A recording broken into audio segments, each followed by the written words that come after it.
আওয়াজটা শুনে বুঝতেই পারছো যে কতটা এটা খাস্তা হয়েছে, কতটা ক্রিসপি। আজকে তোমাদের সাথে শেয়ার করব একদম লেয়ার্স গজা রেসিপি। এই রেসিপিটা এর আগে লাইভ যখন করে রান্না করে দেখাতাম লাইভে, সেই সময় লাইভে আমি দেখিয়েছি। তো আজকে তোমাদের সাথে এটা আবার নতুন করে দেখাচ্ছি। কেমন হয়েছে প্রথম থেকে শেষ পর্যন্ত অবশ্যই দেখার জন্য অনুরোধ রইল, আর অবশ্যই কিন্তু জানাবে। তার জন্য প্রথম থেকে শেষ পর্যন্ত ভিডিওটা দেখতে হবে, স্কিপ না করে অবশ্যই দেখো। নমস্কার, আমি অন্তরা। আপনাদের চ্যানেল অন্তরা কুকিং চ্যানেলে আপনাদের সবাইকে জানাই অনেক অনেক স্বাগত। বড়দের প্রণাম আর ছোটোদের ভালোবাসা জানিয়ে আজকের রেসিপিটা স্টার্ট করব। প্রথমে আমি এখানে ময়দাটাকে মেখে নেবো। তার জন্য আমি এখানে 1 বাটি ময়দা দিয়েছি, ময়দা দিয়ে করেছি। আর তার জন্য এর মধ্যে 3 চামচ মতো ঘি দিয়েছি, আর অল্প একটু লবণ দিয়েছি। অবশ্যই ঘি দিয়ে ময়ামটা দিলে ক্রিস্পি হয় অনেক বেশি। তেল দিয়েও তোমরা বানাতে পারো। তারপরে অল্প অল্প করে জল দিয়ে, খুব বেশি সফট ডো না, একটু মানে হার্ডের দিকে এরকম একটা ডো তৈরি করতে হবে। ডোটাকে তৈরি করার পর ভালো করে এটাকে একটা বাটি দিয়ে ঢাকনা চাপা দিয়ে রেখে দিয়েছি। এইভাবে রেস্টে রাখার পর এদিকে চিনির শিরাটা বসিয়ে দিয়েছি। তার জন্য এখানে 2 বাটি জল দিয়েছি, কিছুটা পরিমাণ এলাচ থেতো করে দিয়েছি, আর হাফ বাটি চিনি দিয়েছি। মিষ্টিটা কিন্তু ওভাবে বলা যায় না, তোমরা যেরকম মিষ্টি খাবে সেই হিসাবে দেবে। হাফ বাটি চিনি আর হাফ বাটি নলেন গুড়ের মানে ঝোলা গুড় দিয়েছি। এটা তোমরা শুধু চিনি দিয়েই করতে পারো। তারপরে খুব ভালো করে জাল দিতে হবে। দেখো এখনও জাল হয়নি, পাতলাই আছে।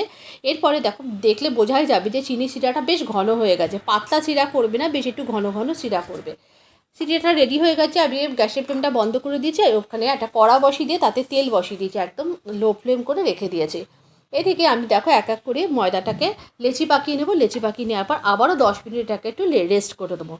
রেস্টে রেখে দেওয়ার পর এটা কিন্তু আমি 5টা লেচি করেছি, মানে 5টা লেয়ার্স করবো সেই জন্য। আর তারপরে এখানে আমি একটা স্ল্যারি বানাবো।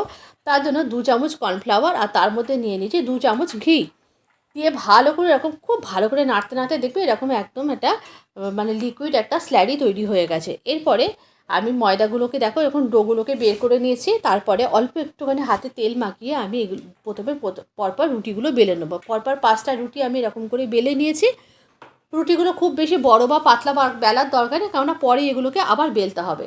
পরপর 5টা রুটি বেলার পর দেখো আমি এইভাবে প্রথমে এর মধ্যে বেশ কিছুটা পরিমাণ এই যে স্ল্যারিটা গুলে রেখেছিলাম সেই স্ল্যারিটা দিয়ে দিয়েছি। ভালো করে চারপাশে স্প্রেড করে দিতে হবে। দেওয়ার পর এর উপরে একটা রুটি দিয়ে দিয়েছি।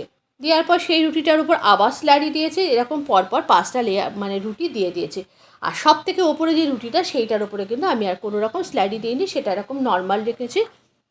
সেটার উপরে ব্যালন রেখে কিন্তু আমরা বেলবো। দেখো এরকম পরপর করে 5টা রুটি আমি পরপর সাজিয়ে নিয়েছি।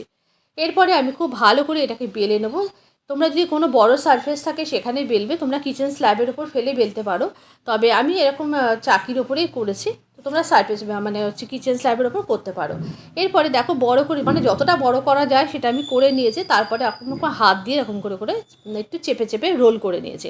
রোল করে নেওয়ার পর এরপরে একটা ছুরি দিয়ে তোমরা তোমাদের পছন্দ মতো কেটে দেবে, মানে কীরকম সাইজের তোমরা করতে চাও সেই হিসাবে কেটে নেবে। তাই এতে আমি মোটামুটি প্রায় 20টা মতো হয়েছে এরকম গজা।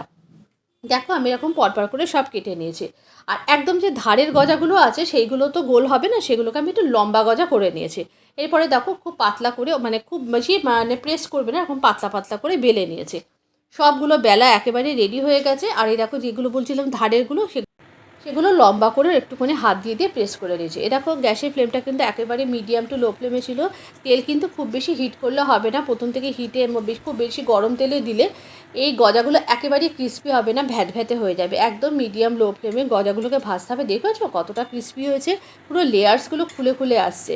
এরকমই সুন্দর গজা তৈরি হবে। ঠিক এরকমভাবে তোমরা টিপস অ্যান্ড ট্রিক্সগুলো ফলো করবে, দেখবে খুব সুন্দর গজা তৈরি করতে পারবে। এরকম বেশ একটু লাল লাল রং ধরলে গজাগুলোকে একে একে তুলে নিয়েছি। এরপরে ওই লম্বা গজাগুলোকে ভেজে নিয়েছি। তারপরে এটাকেও তুলে নেওয়ার পর আমি বাকি যে গজাগুলো ছিল সেগুলো সব ভেজে নিয়েছি। সমস্ত গজাগুলো ভেজে নেওয়ার পর একেবারে টেবিলে নিয়ে চলে এসেছি। এরপর এর উপরে দেখো এরকম চিনি শিরাটা কিন্তু আগের থেকে অনেক ঘন হয়ে গেছে, ঠান্ডা হয়ে গেছে। যে কোনো একটা জিনিস গরম থাকতে হবে, হয় গজা গরম থাকতে হবে, নয় রসটা গরম থাকতে হবে, আর নয় রসটা গরম ঠান্ডা হলে গজাটা কিন্তু গরম থাকতে হবে। মানে একটা ঠান্ডা একটা গরম থাকতে হবে, দুটোই গরম গরম দিলে ভ্যাতে হয়ে যাবে। এবার দেখো সব থালার ওপর পাতিয়ে নিয়ে আমি এর ওপর থেকে এই যে মানে গুড়ের যে এরকম যে লিকুইডটা গড়ে দিয়েছি সেই রসটা আমি এর ওপর দিয়ে দিয়েছি। কতটা ক্রিস্পি হয়েছে দেখলে তো, হাত দিয়ে ভেঙে দেখালাম। এরকমভাবে তোমরা তৈরি করবে। রেসিপিটা কেমন হয়েছে অবশ্যই জানাবে, আর নিত্য নতুন রান্নার আপডেট পেতে পাশে থাকবে।